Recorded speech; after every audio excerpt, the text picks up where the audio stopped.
नमस्कार साथियों, Allahabad high court के आरओ और एआरओ को लेकर के लगातार आप सब अपडेट्स मांग रहे थे और एक अपडेट है मेरे पास, दो अपडेट हैं एक्चुअल में। एक तो ये है कि एक आरटीआई फाइल की गई थी, जो कि ये है, आप शायद देख पा रहे होंगे।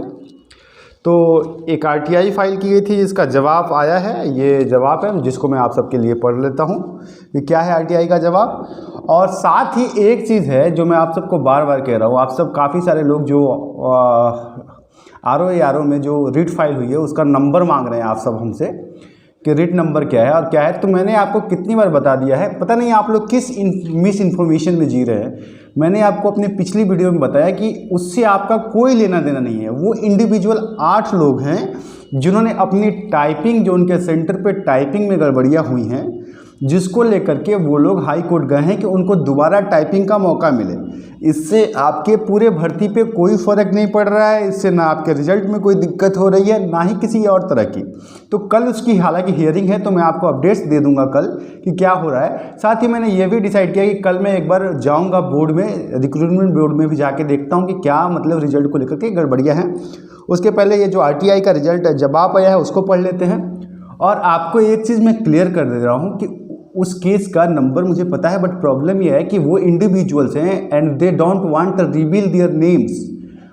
उन्होंने अपनी प्राइवेसी रखी है। तो मैंने वकील से बात करी थी जो उनका केस लड़ रहे हैं, उन्होंने कहा कि सर पार्टी जो है वो, मेरी पार्टी नहीं चाहती है अपना नाम अनाउंस करना। तो अगर वो नहीं चाहती है तो फिर आप सबके बीच में पब्लिकली क्यों उनको बताया जाए किसने केस किया है, किसने फाइल किया है।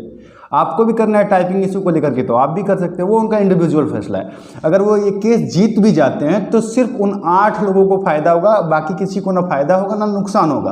वो अपनी टाइपिंग के लिए गए हैं कि उनको टाइपिंग में ठीक से फेयर अपॉर्चुनिटी नहीं मिल गई, तो इससे आपकी भर्ती रद्द नहीं हो रही है, वैकेंसी नहीं रुक रही है। तो मुझे लगता है कि इस रिट को लेकर के आप सब थोड़ा सा रिलैक्स हो गए होंगे। चलिए अब 1 बाय 1 करके आते हैं। साथ ही ग्रुप डी के लिए, ग्रुप सी के लिए भी थोड़ी सी बात लास्ट में कर लेंगे कि क्यों वैकेंसी में डिले हो रही है।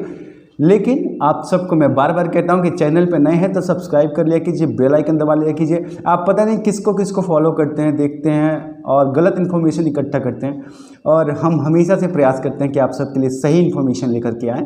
तो मुझे अप्रिशिएट करना भी आपकी जिम्मेदारी बनती है, क्योंकि हम आपके लिए इन्फॉर्मेशन कलेक्ट करते हैं। तो उम्मीद करता हूँ कि आप सब आज सब्सक्राइब कर लेंगे। बहुत सारे लोग बिना सब्सक्राइब किए देखते हैं, क्या मिलता है यार, कई सारे मतलब अच्छी बुरी चीज़ें आप देखते हैं ना, हमें करेंगे तो हमें अप्रिसिएशन मिलेगा। तो चैनल को सब्सक्राइब करके बेल आइकन दबा लीजिए ताकि आपको नोटिफिकेशन मिलता रहे। चलिए अब ये जो रिट आरटीआई का जो जवाब आया है उसे मैं आप सबके लिए पढ़ देता हूँ कि क्या है। तो आरटीआई एनटीए के लिए दिया गया था, ठीक है, जिसका नंबर है NTAHERE 22000048, ठीक है, जो 19/1 को किया गया था।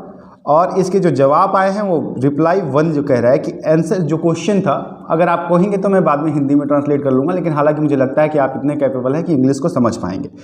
तो इसमें लिखा गया है, क्वेश्चन ये था कि फाइनल आंसर की कब आएगी। इसके रिगार्डिंग में एनटीए ने लिखा है, द फाइनल आंसर की for the said examination will be made available on NTA website at the time of declaration of result.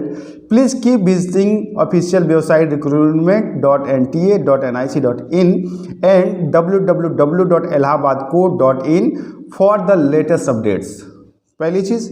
दूसरा, रिजल्ट को लेकर के सवाल पूछा गया था आरटीआई में, उसका आंसर यह है कि result of Allahabad high court RO ARO exams held between 10/12/2021 to 7/1/2022 will be declared shortly.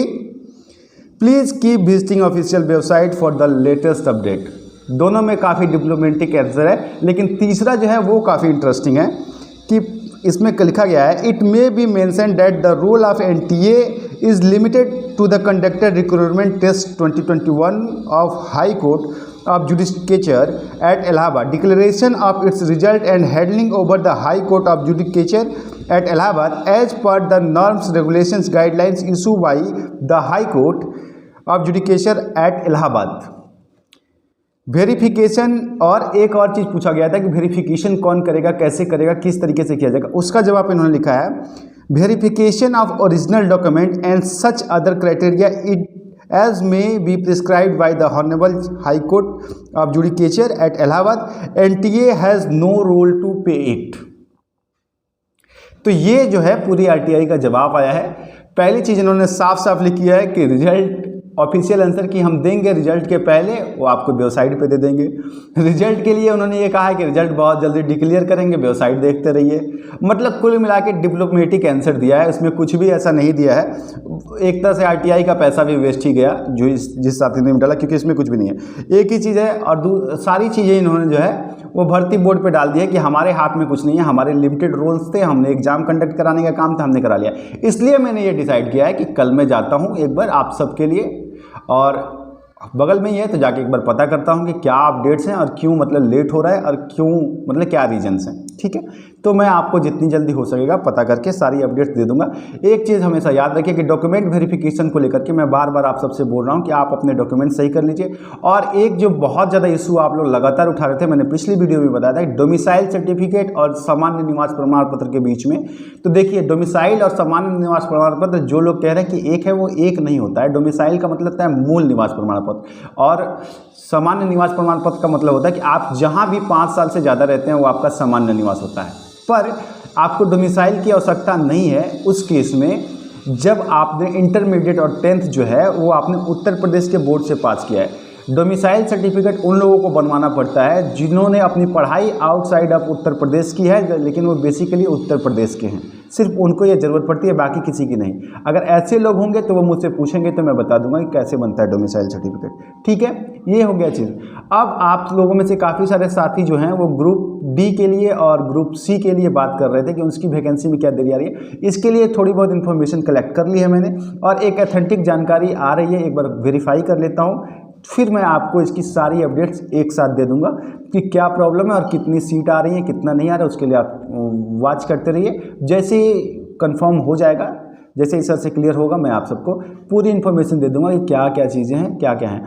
Medical के लिए एक चीज़ का ख्याल रखिए कि जैसे ही आपका रिजल्ट आएगा, आप लोग पूछ रहे थे तो मैं आपको बता दूं कि 1 हफ्ते के अंदर अंदर वेरिफिकेशन स्टार्ट हो जाता है। 1 हफ्ते से 2 हफ्ते, इससे ज़्यादा नहीं लगता है। अब ज्वाइनिंग भी उसके बाद तुरंत हो जाती है, ज़्यादा टाइम इसमें लगता नहीं है ज्वाइनिंग में। तो जितनी देरी है सिर्फ रिजल्ट में, और रिजल्ट भी कब तक आ रही है मैं कल आप सबके लिए जाकर के एक बार पता करने की कोशिश करता हूं। कल वो रीट भी है, हालांकि मैंने आपको बताया कि उस रीट से आपका कोई लेना देना नहीं है। आप भी जा सकते हैं अगर आपको कोई दिक्कत है तो। वो अपने लिए गए हैं, उससे ना आपकी भर्ती के लिए उन्होंने क्या है, ना उन्होंने भर्ती में धांधली का कोई आरोप लगाया है, ना ही उन्होंने इस तरह का कोई केस किया है। उन्होंने सिर्फ ये कहा है कि हमारे सेंटर पे कंप्यूटर सही नहीं था, कीबोर्ड सही नहीं था, जिसकी वजह से हमारी टाइपिंग ठीक से नहीं हो पाई है, इसलिए हमें दोबारा मौका दिया जाए टाइपिंग के लिए। दैट्स इट, ये उनका रिट है। अब इसमें वो हारे या जीते, इसमें आपका क्या नुकसान है? आपको क्यों पैनिक होना है, क्यों परेशान होना है इस चीज़ से? तो इस सारी निगेटिविटी से आप बाहर निकलिए जितना जल्दी हो सके, ये आप सबके लिए बेहतर है। और उम्मीद करता हूँ कि मैंने आपको जानकारी दे दी है जितनी आपको ज़रूरत है। आगे अगर कोई और अपडेट मिलती है तो मैं आपको बताऊंगा, और कल कोर्ट की कार्रवाई की भी जानकारी दे दूंगा, और भर्ती में रिजल्ट आने की संभावना कब तक है इसकी भी जानकारी आप सबको दे दूंगा। चलिए, उम्मीद करता हूं कि आप सब जो है आज की जानकारी से सेटिस्फाइड होंगे, और आगे की अपडेट के लिए बने रहिए। मिलते हैं फिर अगले वीडियो में, तब तक के लिए प्रणाम।